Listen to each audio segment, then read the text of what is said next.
semuanya, kembali lagi di Infact, Inspiration Nursing Fact.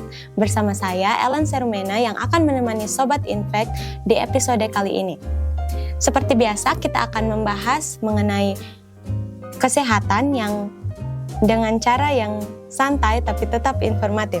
Nah, kali ini kita akan mengulik salah satu penyakit yang sering dikaitkan dengan memori dan usia lanjut, yaitu Alzheimer.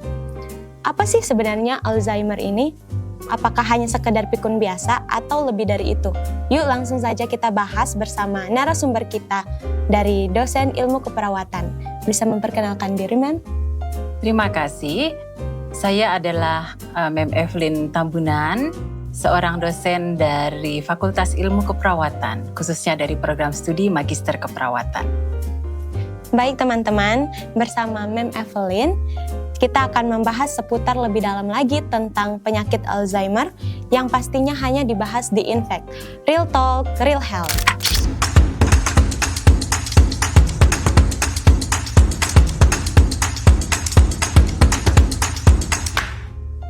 Baik Mem, kita mulai dari pertanyaan dasar dulu. Bisa dijelaskan sebenarnya penyakit Alzheimer ini apa sih Mem? Oke. Sebelum lebih dalam kita membahas tentang penyakit Alzheimer, Mem ingin menceritakan atau bagaimana riwayat atau history daripada penyakit Alzheimer. Jadi filsuf Romawi dan juga para pakar zaman Yunani kuno, Romawi kuno mengaitkan penyakit Alzheimer dengan usia lanjut, ya, dan mereka menjelaskan bahwa penyakit ini terkait dengan penurunan fungsi kognitif yang disebut dengan demensia. Ya, lalu pada tahun 1901 seorang yang bernama Alois Alzheimer, seorang psikiater ya, ahli ilmu jiwa di Jerman, ya, dia meneliti atau dia punya kasus yaitu pasiennya ya dengan gejala-gejala yang penurunan kognitif demensia tadi. Ya, sehingga sampai tahun 1906 kemudian dia mulai menceritakan secara terbuka kasus ini, yaitu adanya demensia. Tapi belum disebut namanya Alzheimer. Ya, dia yang menginisiasi. Sekitar tahun 1910 seorang yang bernama Emil Kraepelin, ya, dia menjelaskan lebih detail, ya. Kemudian dia ingin dan dia meneliti, ya, ternyata kasus pernah terjadi pada usia 45 sampai 65. Jadi tidak hanya pada lansia. Dia sampaikan seperti itu. Lalu sekitar tahun 1977 ada konferensi terkait dengan penyakit yang ada penurunan kognitifnya itu demensia, ya. Lalu mereka sudah mulai menyebutkan itu Alzheimer, ya. Lalu mereka menyepakati, ya, pada usia lanjut ini terjadinya. Kemudian berkembang kembali, ya, sehingga pada tahun 2007 ya dipastikan, ya, melalui penelitian ya, bahwa penyakit ini yang adanya gejala demensia, penurunan kognitif itu, ya, kognitif itu maksudnya terkait kepada cara berpikir, pemahaman, ya, lalu membuat keputusan. Itu, ya, mereka sepakati itu adalah penyakit Alzheimer, ya, yang jelas mengganggu fungsi kognitifnya. Mereka sebut demensia. Ya, sudah juga menggunakan terminologi Alzheimer. Ya, penyakit Alzheimer. Apa yang terjadi, ya, di otak rupanya pada pasien-pasien yang mereka sebut secara konsensus Alzheimer ini, yaitu yang pasti adalah demensia. Demensia, ya, di dalam bahasa kedokteran, ya, penurunan fungsi kognitif, memori, mengingat, ya, lalu cara membedakan, ya, lalu sulit untuk melakukan hal-hal itu karena di otak mereka yang mengalami penurunan fungsi otak ataupun sel-sel otaknya menurun fungsinya akibat adanya plak. Ya, plak ini Dan juga di sel-sel saraf ada tangles, kekusutan. Kan mereka itu kayak serabut-serabut gitu ya. Yang satu dengan yang lain, sel-sel ini harus connect seperti aliran listrik, gitu ya.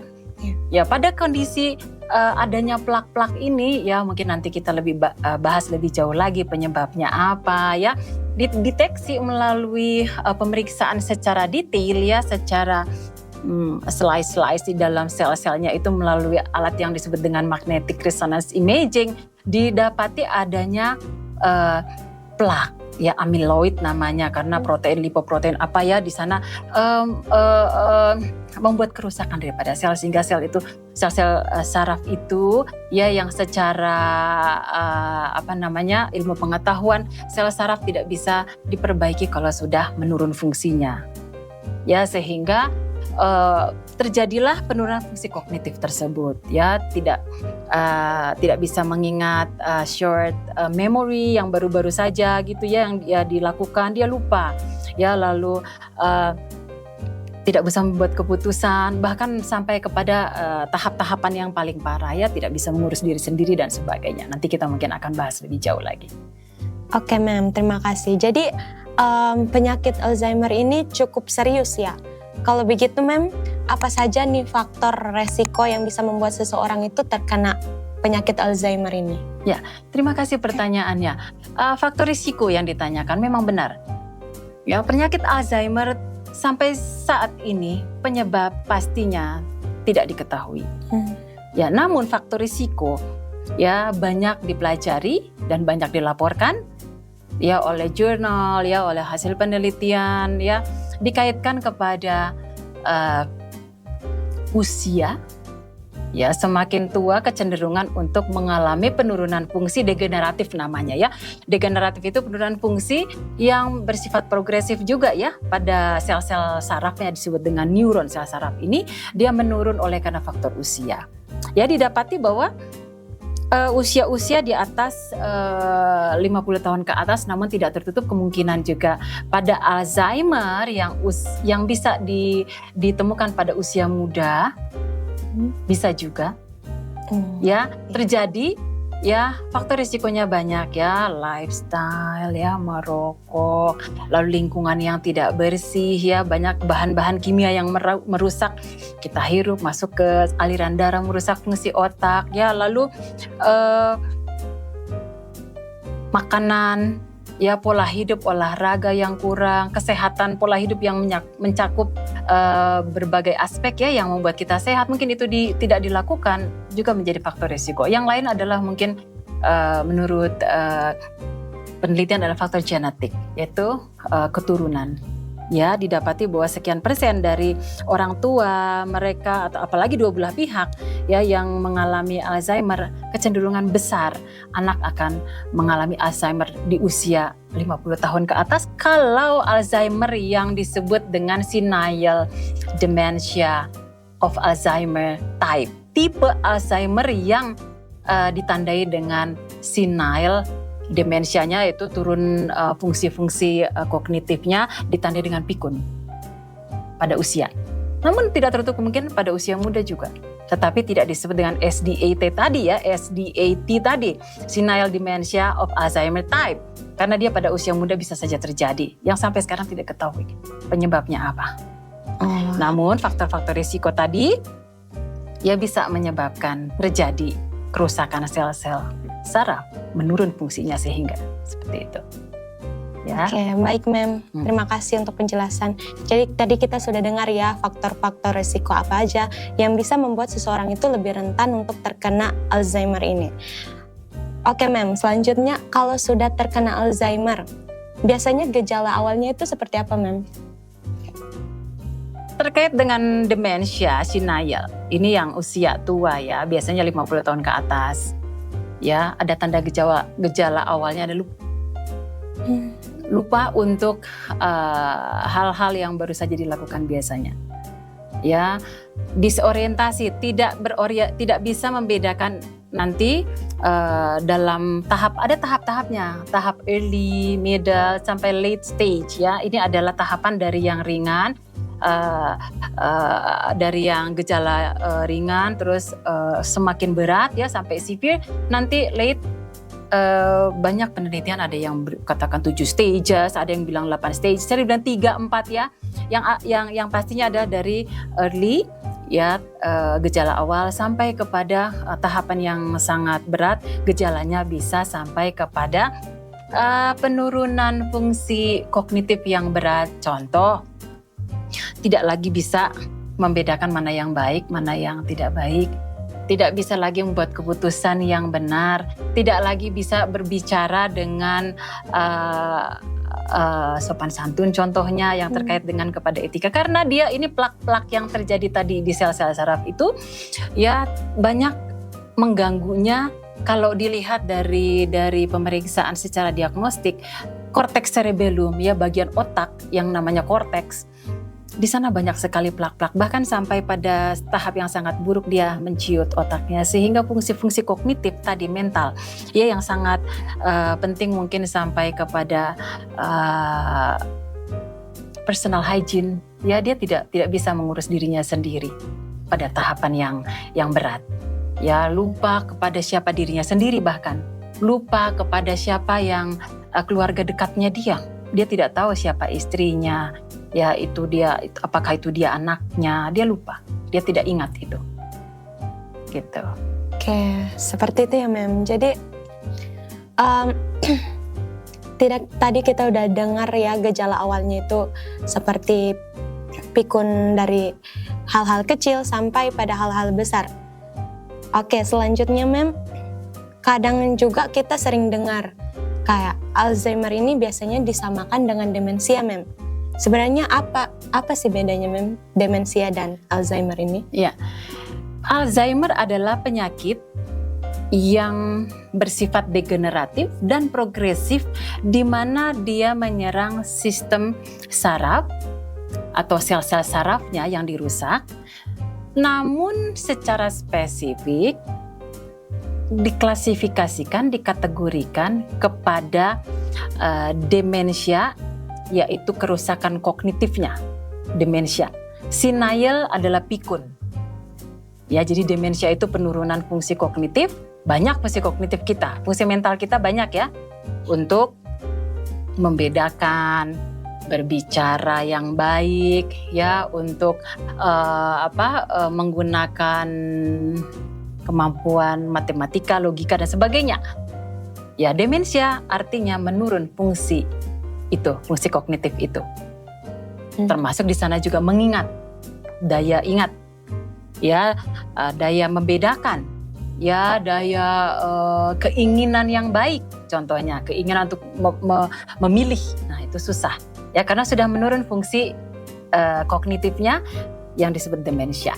Ya, terkait dengan senile. Senile ini pikun pada usia tua.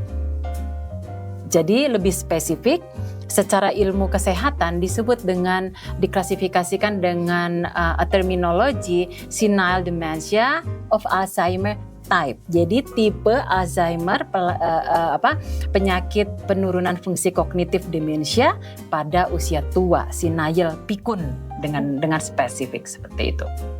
Oke Mem. Jadi demensia artinya adalah penurunan fungsi kognitif. Jadi itu ya teman-teman, tadi bedanya demensia dengan Alzheimer ini. Oke, lanjut Mem. Sekarang kita akan membahas mitos-mitos yang seputar dengan Alzheimer ini. Jadi ada yang bilang kalau Alzheimer itu bisa menular. Itu benar nggak Mem? Alzheimer bukan penyakit infectious atau bisa menular oleh karena virus ya di udara ataupun bakteri yang lengket dari saya lalu kena ke kamu gitu ya. Tidak seperti itu. Alzheimer tadi ya penyebabnya adalah faktor-faktor risikonya yang kita sudah pelajari ya, faktor kurang pemeliharaan diri ya terhadap makanan, lalu pola hidup tidur yang cukup ya, lalu lingkungan yang bersih ya, ataupun penyakit-penyakit yang bisa menjadi trigger atau faktor risiko penyakit hipertensi, diabetes. Penyakit-penyakit itu menyebabkan kerusakan fungsi kognitif sel-sel tadi, sel-sel saraf yang ada di otak, sehingga fungsi-fungsi kognitifnya menurun. Jadi dia tidak terkait kepada penularan ya, seperti penyakit-penyakit infectious disease yang lain itu. Ya, dia tidak menular seperti itu. Oh, berarti itu mitos ya, Mem? Mitos. Oke. Oke, ada pertanyaan yang kedua nih, menyangkut mitos lagi tentang Alzheimer. Katanya kalau makan mie instan atau gorengan, itu bisa langsung bikin Alzheimer, Mem. Itu mitos atau fakta? Pertanyaannya bagus, kalimatnya ada kata langsung. Langsung menyebabkan Alzheimer gitu ya? Iya, Mem, betul. Tidak langsung. Namun penyakit-penyakit yang disebabkan oleh lifestyle yang tidak baik, ya seperti terkait tadi. Jadi kalau sel sarafnya rusak, sel saraf di cerebellum cortex ya kan dia ada ikatan-ikatan lemak ya, tentunya ya karbon, lemak dan sebagainya di dalam metabolisme sel-sel saraf itu. Nah kalau itu rusak oleh karena jenis makanan kita, ya terpapar oleh faktor-faktor yang buruk dari lingkungan kita, kan kita bisa menurun fungsi-fungsi sel saraf kita termasuk sel saraf di otak. Jadi tidak secara langsung makan mie instan tadi pertanyaannya ya. Iya, Mem. Gorengan itu langsung penyakit Alzheimer, enggak juga. Tapi bisa menyebabkan penyakit yang lain, hipertensi, penumpukan lemak di dalam sistem aliran darah, lalu dia merusak sistem saraf otak juga. Kan bisa saja sel-sel saraf juga akan menjadi rusak oleh karena faktor gaya hidup tadi, seperti itu. Oh. Oke, Mem. Berarti tadi kata Mem bahwa mie instan atau gorengan itu nggak langsung ya, tapi kayak pelan-pelan gitu ya, Mem. Iya. Kalau kita keseringan itu bisa mempengaruhi saraf-saraf kita kognitif. Oke, lanjut, Mem. Kalau begitu apa saja yang bisa kita lakukan nih, Mem, untuk mencegah Alzheimer sejak dini? Ya, secara fisik dulu. Jaga tubuh supaya sehat.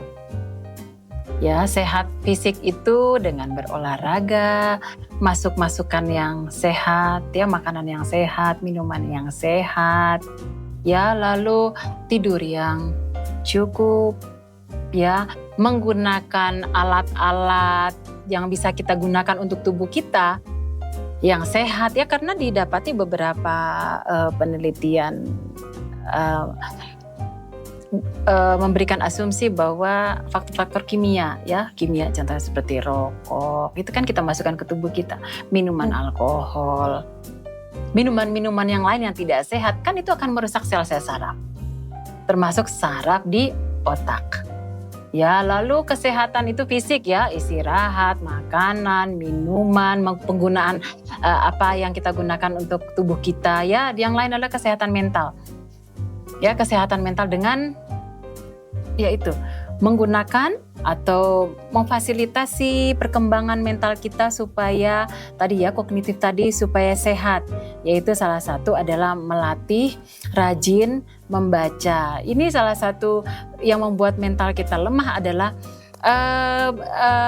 menerima stimulus secara instan ya. Salah satu contohnya menonton itu instan ya, tidak memberikan efek stimulasi kita untuk melatih sel-sel saraf menganalisa, lalu membedakan. Kita hanya menerima dan menerima. Oleh sebab itu membaca ya, walaupun tidak tertutup kemungkinan beberapa orang ya yang walaupun dia seorang guru, seorang peneliti terkena juga Alzheimer.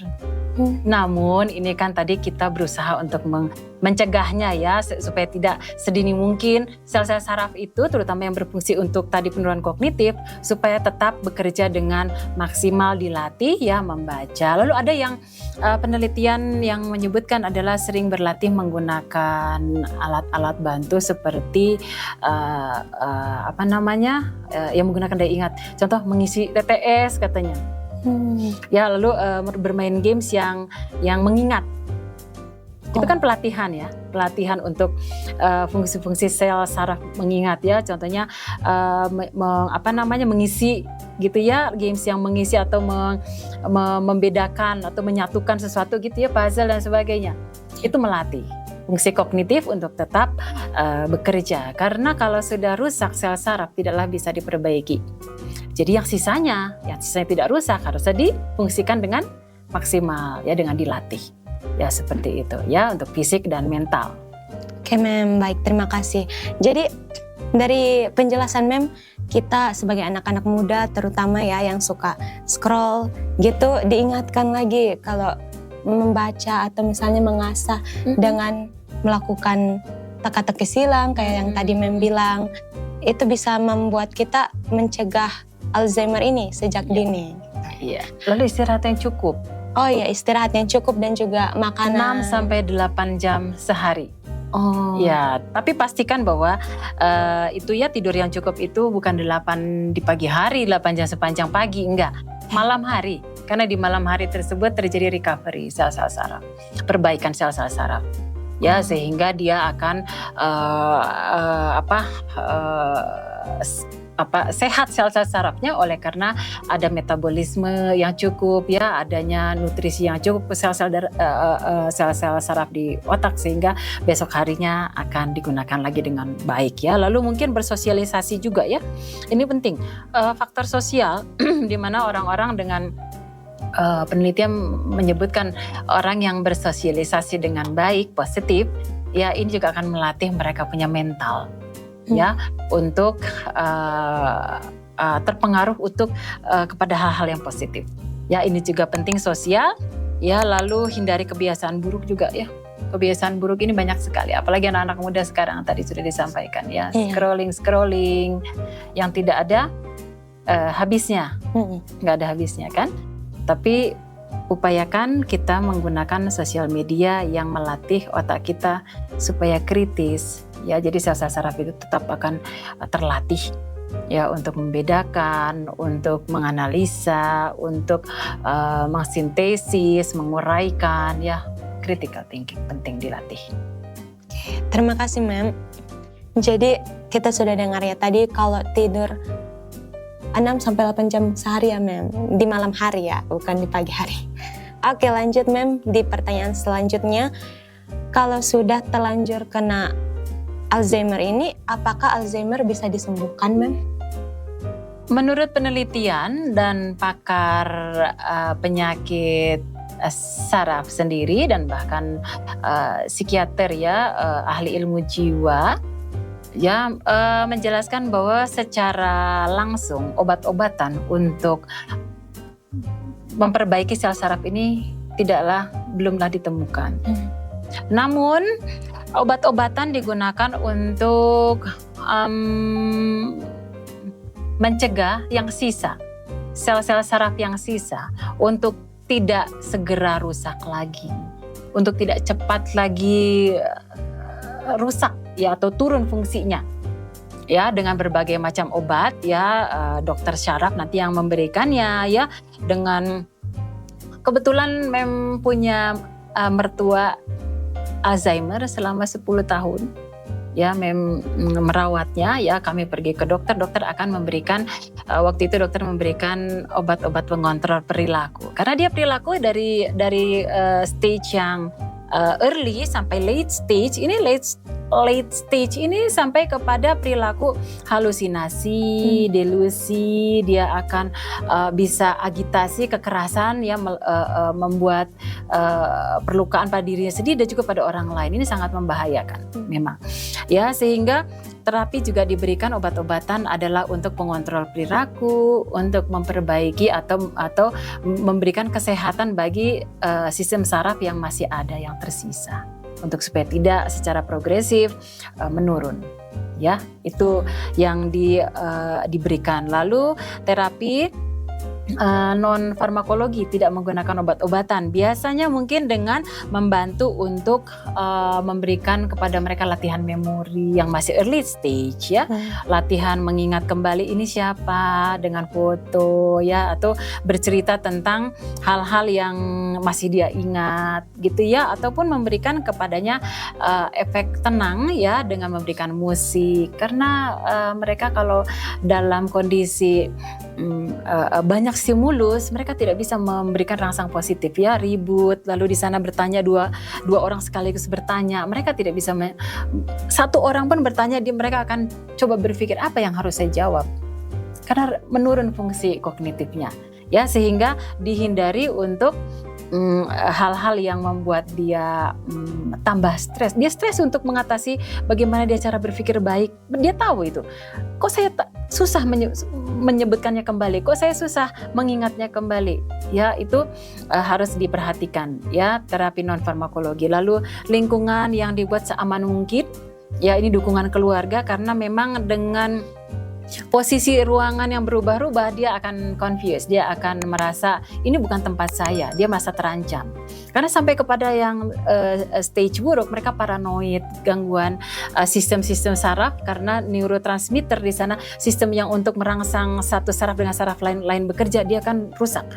Ya, oleh karena plak-plak tadi ya, sehingga mereka tidak bisa menerima stimulus untuk melihat ini suasana baru ini aman atau tidak. Mereka akan katakan itu tidak aman untuk diri mereka, jadi mereka akan takut, lalu mereka akan bongkar ini semua ruangan ini sesuai dengan apa yang dia rasa harusnya aman.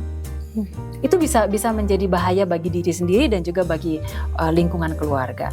Ini yang atau namanya bukan pengobatan ya, kondisi yang perlu disituasikan ya, untuk memberikan ketenangan ya, dan juga untuk pasien ini harus bisa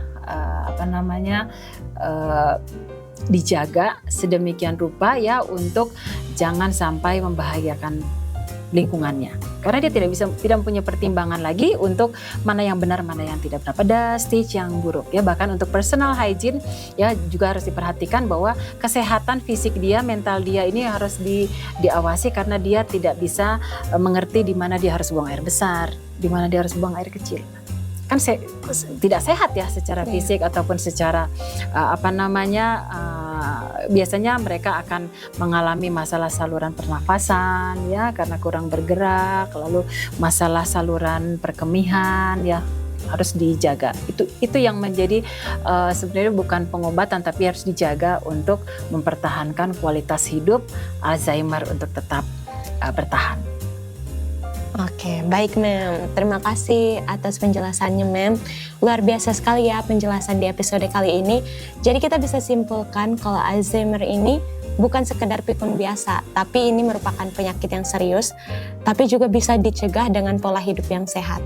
Baik, terima kasih untuk Mem Evelyn atas penjelasan di episode kali ini. Dan untuk Sobat Infect, jangan lupa jaga kesehatan kalian mulai dari sekarang. Sampai ketemu di episode berikutnya. Infect, Real Talk, Real Health. Dadah!